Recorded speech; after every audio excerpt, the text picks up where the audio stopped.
Hey guys, this is Apple Gamer 24/7. I'm here to give you guys a first impressions video today of OSX Mountain Lion. This was released today, July 25th, 2012. And I thought I just might give you guys first impressions of the operating system and give you guys a demo and some of the rundown of the new features that it brings. Now I've had Mountain Lion for about 2 hours now. I downloaded that new when I got home from school, and it downloaded pretty fast. The actual downloading process takes like an hour and a half, but once you get into the installer, it takes about 20 minutes for the actual operating system to install. That may vary depending on your internet speed and your computer, but it took that much time for me. So one of the new user interface tweaks that Apple has introduced with Mountain Lion is this new dock. This is like a glass dock. It's not like a transparent dock anymore. I like this a lot more because it sort of like stands out a lot more, and it also makes the icons more colorful and a lot bigger in my opinion. So I really do like this glass dock. And before you can actually see the space in the dock where it separates from the downloads and the rest of your applications, which is something cool to see, and I really do like how this stands out against this new wallpaper. So the new glass dock is a welcome addition. New notifications have been added via Notification Center, so there's no need to download third-party programs like Growl. If you need to have system notifications, they're all done via Notification Center. Software update, as you guys know, if you had any software updates, Apple had their own software update program, if I could talk. That has now been removed, and that has now gone to the Mac App Store. It's built right in, so if you have any system updates, they'll be managed through the Mac App Store, which is nice because before you had two separate updates, one for your Mac App Store apps and then one for your system-wide apps. Now I like that they're all in one app, so I don't have to worry about my system notifications being in one and my Mac App Store updates being another, which is nice. So I do like the software update. And there's also some new multi-touch gestures that we'll get into later in the video. But one of the big things that Apple is touting with OSX Mountain Lion is better iCloud support. Upon getting your first Mac, they'll give you actual time to set up an iCloud account or actually log into it. And when you do that, it actually downloads all your calendar updates, all your reminders, all your notes, all your contacts to your Mac, so you don't have to input them in manually anymore. You just type your Apple ID in, and it shoots all of them down from iCloud, which is nice, and it saves a lot more time if you're trying to set up a new computer in a hurry. If you have iWork, there's also documents in the cloud, which means if you do a document on your iPhone or iPad via the iWork apps and you want to work on it some more on your Mac, all you have to do is open up iWork, click on documents in the cloud, and it should be able to find all those documents, and you can actually work on it. You can make changes, you can edit it, and then when you hit save, it shoots it up the iCloud and then puts the new document on your iPad and also on your iPhone or any other Mac that has iWork running on it, which is nice. But I wish that feature came to Microsoft Word. I know Microsoft has something like that, but I want it to be integrated with iCloud, so I would work on a Microsoft Word document on my iMac. I want it to transfer over to my MacBook Air, my iPad, and also my iPhone, so I can work on it on the go. But I don't think that's good. I don't think Microsoft is going to embrace iCloud.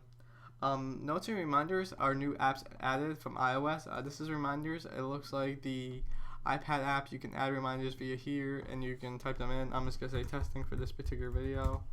And then once you're done, you just get this little fade to the eye inspector window, and basically what you can do is you can remind you on a certain day or a location. You can repeat, change the priority, basic stuff that you would do in the iOS app, but now has moved over to the Mac, which is a nice addition.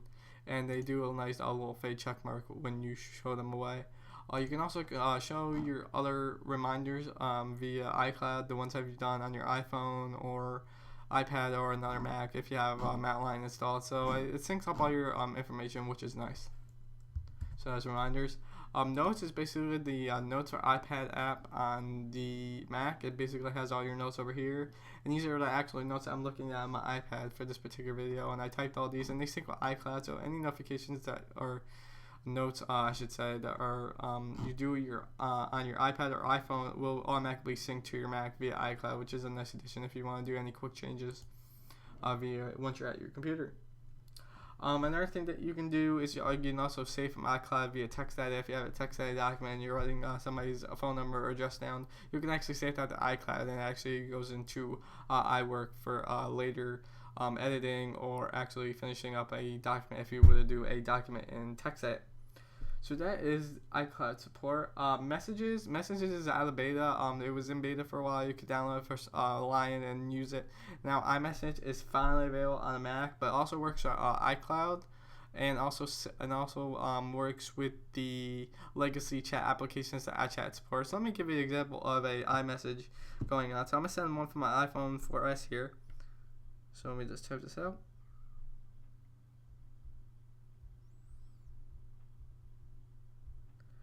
Send. I get a notification in the corner. I can click on it. It brings me over to the Messages app, and I can reply to this in real time. So testing, or I can say hello. If I could type hello iPhone, it receives it on the iPhone soon enough, and then the conversation should go back and forth. So that's how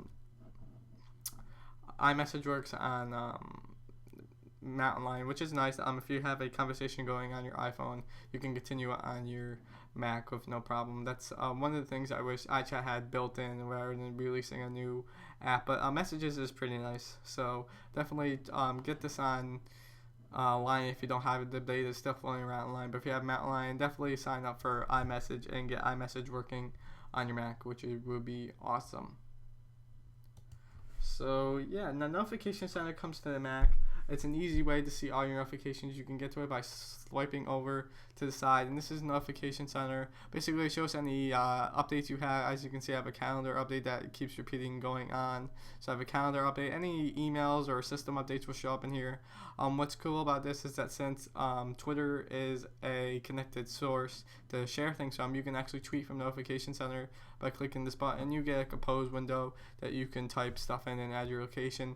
Facebook will soon be able to do that once Facebook is rolled in the fall, but for right now Twitter is supported, and you can do notification center by doing a 2-finger swipe to the left on a trackpad, or I think a magic mouse also works that way too, and view all your notifications. So that's how notification center works. Notifications come in at the top, as you saw before with the Messages demo, and it's a swipe left on the trackpad to view them, as I said before. So just going over everything that I have written down.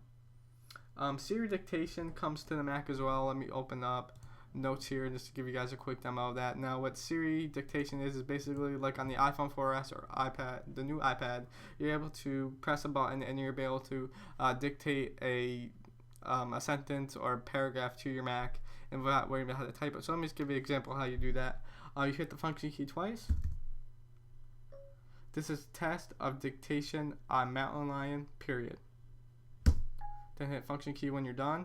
And then actually this is really accurate, and I don't have it set up to the same microphone that I do for this particular video. I'm using the Blue Snowball mic for this video, but I have dictation rather through the built-in mic on my iMac because I find that it's a lot closer and it's more built for dictation than the Blue Snowball mic. So if you have an external microphone hooked up, make sure you change the settings, and just my recommendation to use your built-in mic because it's a much better for dictation, and dictation is pretty accurate. What it does is that it goes up to Apple servers and then comes down, so it doesn't work offline. You're going to need a connection to the internet, but when you do, dictation works really, really well, as I demonstrated. So that's one of my new favorite features. It's probably one of my favorite features in OS X Mountain Lion is dictation, because it saves me from typing out long descriptions on YouTube, blog posts on Rogue Technology. I can just speak them if I could talk, and have them all set up, so which is nice. Facebook and Twitter integration have come to Mountain Lion. So like I said before, you may be able to tweet from Notification Center, and then you'll be able to post Facebook updates via your wall in the fall, which would be nice. So Facebook in the fall, Twitter's working right now. The Facebook is coming in the fall because iOS 6 has Facebook integration in it, and it kind of makes sense because they want to roll out all future iOS updates with the Mac, so it kind of makes sense with that. So that'll be coming in the fall. Also, the Finder has a share button, so if you wanted to share something, I'm just going to share this PDF right here. If I wanted to share this PDF with somebody via iMessage or email or AirDrop, I can do it right from the share button without having to open up mail, drag the document in. It just makes save some steps via when I'm want to send stuff off to people. You can also share things like websites and pictures to Facebook and Twitter via Preview or Safari. I'll demonstrate that a little bit later as well. Just going over a few quick updates that you guys might not care about. But one of the new things that I can't do on this particular Mac, but I might throw a clip in this particular video, is that if you have a newer 2012 or 2011 Mac, you're able to do AirPlay mirror, which means you can mirror your Mac's display on an Apple TV, which is nice. I can't do it on my iMac because my iMac doesn't qualify, but my MacBook Air does, and I'm in the process of updating that to Mountain Lion. So maybe I'll put a clip of that in, but basically all you do is up in your system bar, you get a little AirPlay icon, and once your Apple TV is connected and turned on, you're able to hit that, and your Mac's display will be mirrored over to your HD TV. So that's a good way to share presentations, movies, internet videos if you want to, stream Hulu if you don't have Hulu Plus to your TV without having to pay for Hulu Plus, which is gonna be cool. So that's one thing. Game Center also comes to the Mac if you're a Game Center fanatic. Let me show you that. You can use Game Center to keep track of all your iOS scores, and there'll be some games that will be have Game Center achievements for the Mac.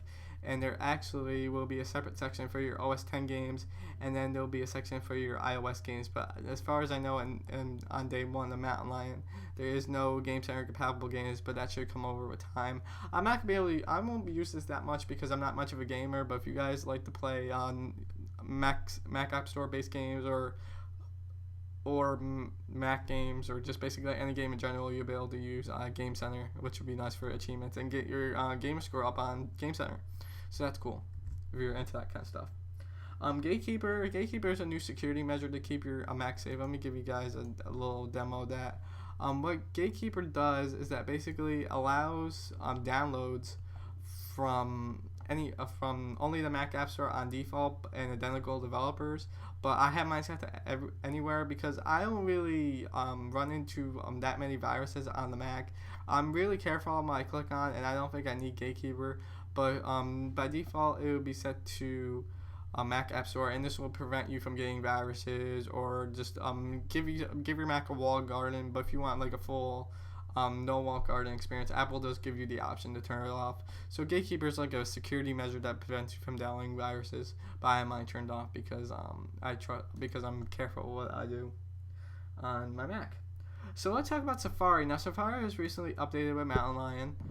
It gives you a sort of a brand new look to it. The reader button is permanently stationed there, so you can't really disappear. It's not part of the address bar anymore like it was in the old Safari. It has a new tab view, so I've already opened up a few tabs. Let me just go to a few different tabs here. Let me go to YouTube. Let's go to 9 to 5 Mac, and we'll open up one more. We'll go to macrumors.com. Now these are all great. You can view your tabs like you traditionally would. You can click on them and they go to each separate tab. But what if you want a new way to view tabs? Well, Apple gives you a new way to view tabs with Tab View. Basically, you do a pinch in gesture, and what it does is that you can view your tabs just like you would on Safari on iOS for the iPhone or iPad. You can be able to view all your tabs, and if you want a specific tab, you just click on it, and then you're viewing that particular tab. You can also go in, and you can go out the same way, and it also has a cool animation if you want to do the gesture in really slowly. Have the tabs go back into the browser. So that's a new way to view tabs. There's also a new share button, so if I want to share a specific article on 9 to 5 Mac, I can do that via Twitter or Facebook when it comes out in the fall via the share button. So let me just load up this article. It might take a little bit because I'm downloading Mountain Lion on my MacBook, but if I want to use apple.com just because it's already loaded, I can choose Twitter. It gives me sort of like the same window as it does on iOS. I can type something like check this out, then I can send it, and it goes up to Twitter with the link in it just like it would on iOS. So basically the iOS Twitter sharing options are available in Safari for Mountain Lion. And also iCloud tabs. What this does is if you have an iOS 6 device, when iOS 6 comes out in the fall, all the tabs that you have open on your iPad and all the tabs open on your iPhone will sync via iCloud to your Mac. So if you want to pick up a article you're reading on your iPad, you want to continue on your Mac, or vice versa, you can do it via iCloud tabs. So that's all the notes I had for Mountain Lion. As my as I end the video, would I upgrade? Yes, definitely upgrade. It's a worthy upgrade. It brings a ton of new features and actually gives a lot more iOS feel to it. I'm excited what Apple has to do for the future for macOS 10. I don't know if it's automatically become iOS and there'll be a desktop iOS and a mobile iOS and it'll become one operating system. I'm excited to see what Apple has in the future, but for right now, Mountain Lion is a definite upgrade. It's definitely worth the $20. I'll put the Mac App Store link down in the description in case you guys want to download Mountain Lion.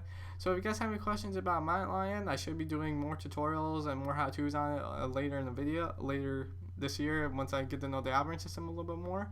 And I will see you guys in the next video.